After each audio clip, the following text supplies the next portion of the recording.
Thanks, everyone. So my particular session doesn't have any PowerPoint slides or anything, and I will straightway go into it, but I would need your partnership for this session. And so please interact. I will be asking a couple of questions, so feel free to answer.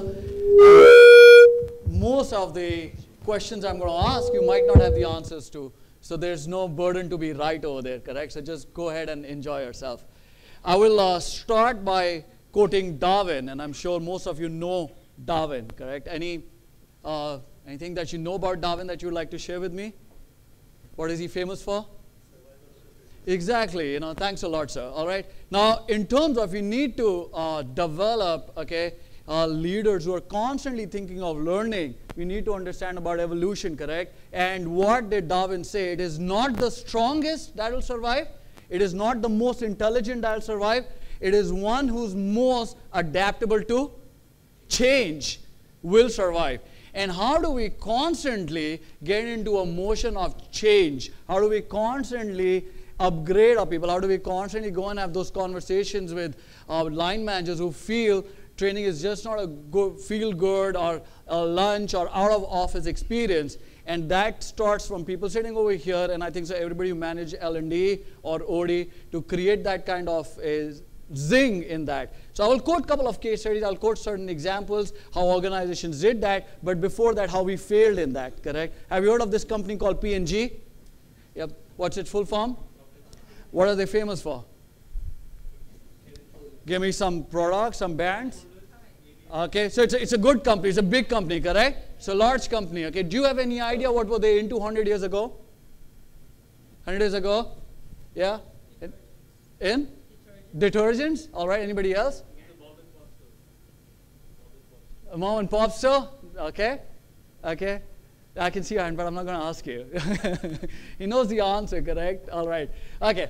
100 years ago, they were into paraffin wax products. Okay. And their number one product was a candle. Okay. They were number one in the world, and they were producing candles. And there was an engineer. Okay. There was a person working over there who was really smart, really intelligent, came up with an idea. As soon as he came up with an idea, he went to his boss and said, listen, I need the board of directors. I want the senior people over there. Can you bring them? They got everybody in a room like this, okay, and they drew the curtains. It was dark. It was all over. There was darkness. In that pitch dark, he made two wires meet. As soon as the wires met, there was a glow. And everybody saw that, and they were shocked. And they said, what's that, engineer?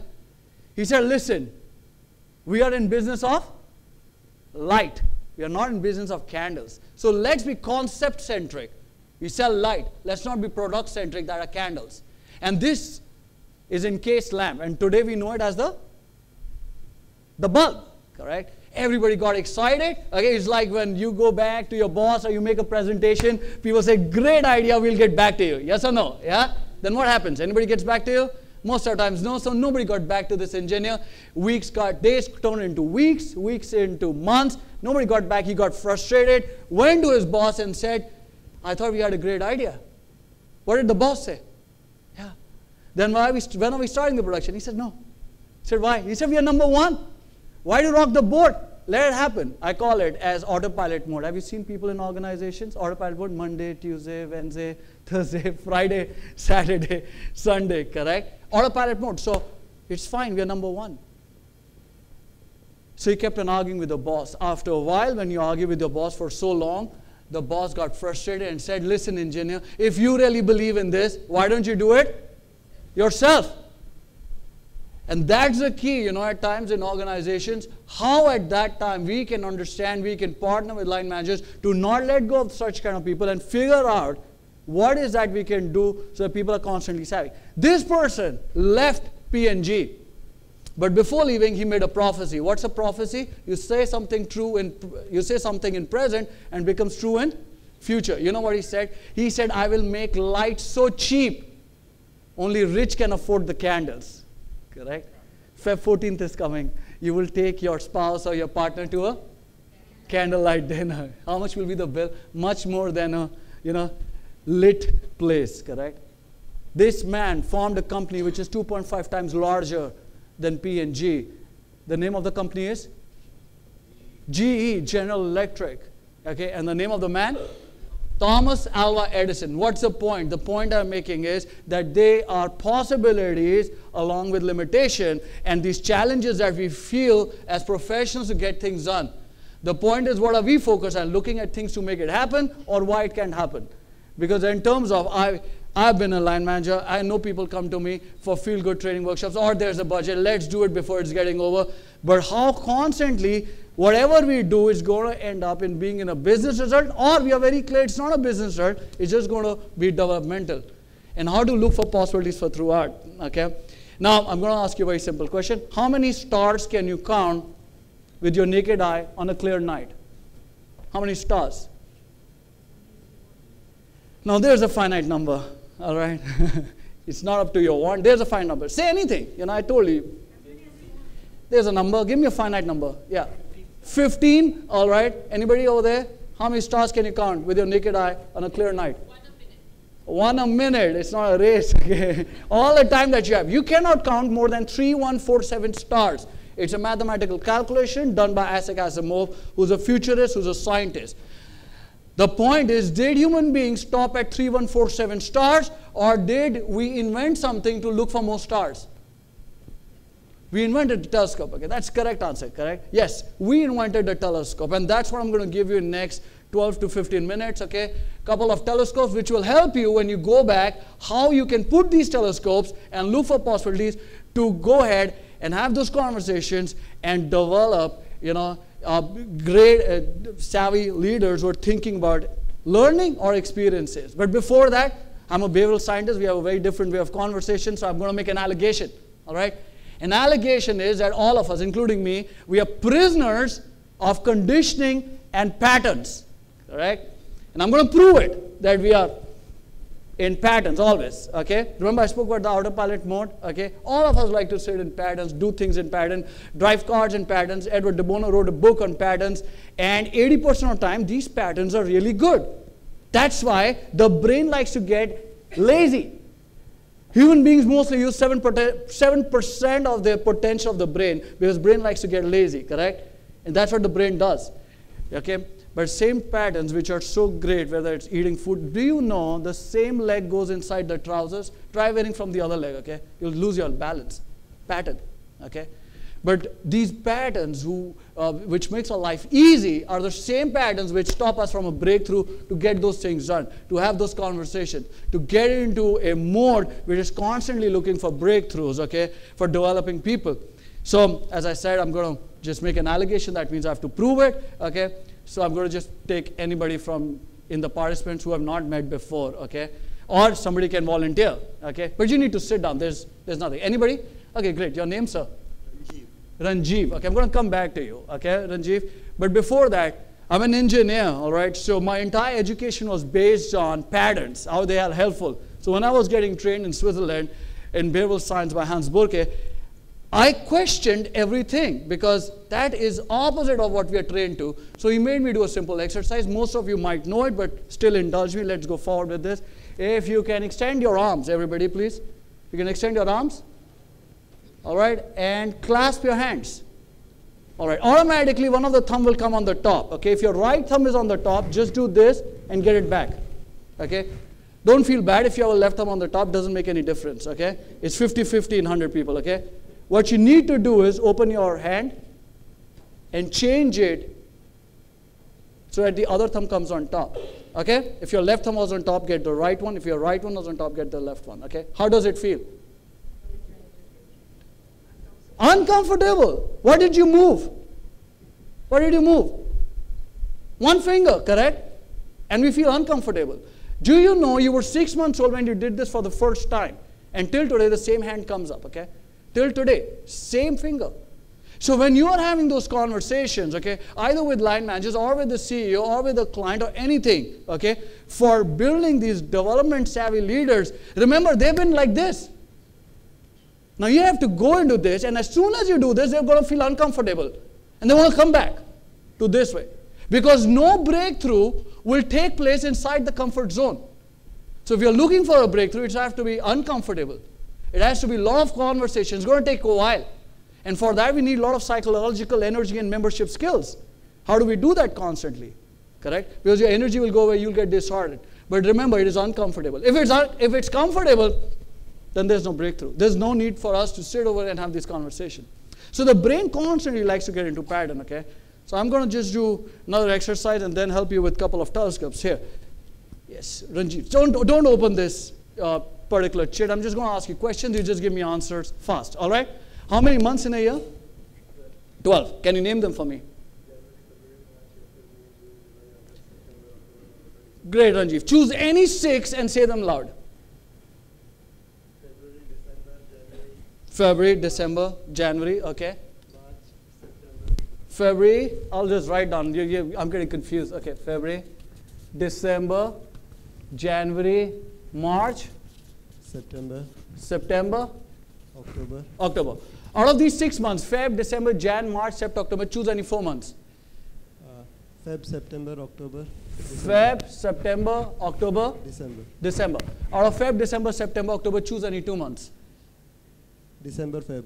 December, Feb. What are the 2 that you left out? September, October. What are the 2 that you left out? What are the 2 that you choose, sorry? Feb and December. Feb and December. In Feb and December, choose any 1 month. Feb. Which Feb do you like, the leap year or the non-leap year?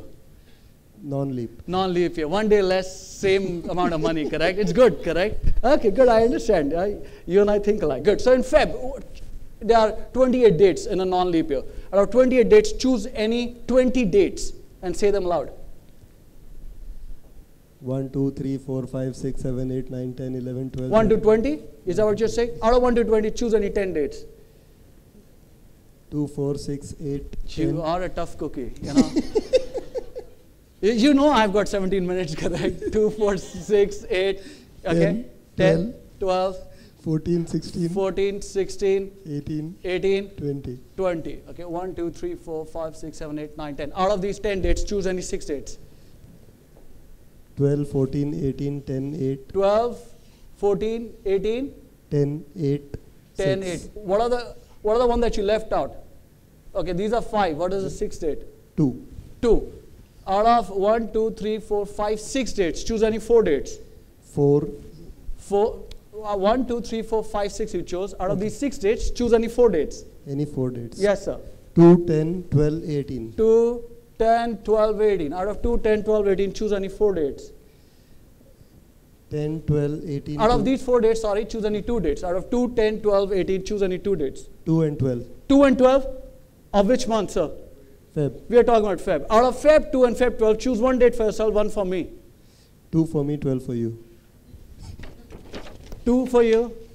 Of which month? February. Yeah. Okay. Please open that sheet of paper. What date has he chosen for himself out of 365 days? Come on, group. 2nd Feb, correct? Yes, sir. What's it written? Come on, give him a good hand, correct? Who chose 2nd Feb? You chose 2nd Feb. Think again. Who chose 2nd Feb? It's my session, all right? I've been doing it for the last 14 years, okay? Somebody seeing it for the 2nd time also, it's always 2nd Feb, okay? You think you're choosing, correct? But I've already chosen for you. What's this called? When you think you're choosing, but somebody else has already chosen for you. Mind reading? No. No magic, no mind reading. This is the oldest trick of manipulation, correct? I didn't put a gun on his head and say Feb 2, correct? Don't try to figure out what happened over here, okay? That's difficult. What is easy is get the learning. Your brain will think you're choosing. By the way, somebody else has already chosen for you, and you are thinking. It's time when you get up from your boss's cabins at time. This is not what I wanted to say. How come, correct? So I was doing this workshop in Chicago, and I said, what's this called when you think you're choosing, but somebody else has already chosen? You know what the team said? Goal setting. Yeah, the boss says what? Tell me your target, tell me your target. Actually, he's already thought what the target is. Manipulation is existing, okay? The point is that you manipulate people, people manipulate you. The worst is when I manipulate myself. When I think I cannot do this, I cannot go forward and have this conversation with that person. You can. You have to just think of the right words, right possibility, think what are his trade-offs, and get those things done. And that's how you get people to get energized to develop people who are constantly thinking about learning. It is difficult. If it was easy, I would not have chosen this topic, correct? We would not be sitting over here. And your brain will tell you, I can't do this. Believe me, there is a possibility to get it done if it's really worth it. If it's not worth it, then it's not worth talking about. Correct? Now about the telescopes I told you that I'm going to give you. The first telescope, which will always help you if you get confused, okay, it's called lateral thinking, okay? I've got 2 minutes, okay? I'm going to go fast now. First telescope is lateral thinking. Roger Sperry won a Nobel Prize, okay, because he figured out that the brain is divided into 2 lobes, left lobe, right lobe. Left lobe is logical, sequential, analytical, and IQ. Right lobe is EQ based, okay? Now, when you're talking to people, are they IQ based or EQ based? It'll depend on your skill. They can be anywhere. But lateral thinking is your ability to move from left lobe to right lobe to left lobe to right lobe, okay? And when we constantly train our brain to move from left to right, from EQ to IQ, IQ to EQ, that's when we have the great conversations with line managers because they're mostly thinking on the left lobe side, okay? I was group head HR for Edelweiss Capital, okay? It's a financial company. When you enter that, everybody walks like this, left lobe, correct? We are all from Ahmedabad, okay? So all we do is sing that. The point is, IQ is a threshold requirement. It'll get your foot in the door. EQ will make you a star. And that's how we change cultures of organizations to get in the right people and train them throughout. Second telescope, okay? I can actually do a 3-day workshop on this, okay? But I need to go to the second telescope that's going to help you. Second telescope is important versus urgent. 6 things. These are all tools, okay? 6 things that will help you to be important focus, okay? First is planning. Prevention, second. Third, training and development. Fourth, relationship building. Fifth, true recreation. Okay? And how much time are we spending on planning? How much time are we spending on training calendar to get those things done, to having those conversations a year before, 6 months before? Because important focus people are breakthrough focus. Urgency-driven people are breakdown focus. All right? How much time are we spending in developing people? How much time are we spending training ourselves? One of the conversations I had with one person over there is that trainers or HR people themselves, how many times they go for training? How many times? It's counterintuitive. I go for 10 days. Right? I'll be available, okay, throughout the day, anytime to have any questions. Okay, and I can talk for these 2 telescopes n number of time. But the point is, please go ahead and keep on checking. IQ is a threshold requirement, and EQ will make you a star. Thank you. My time's up.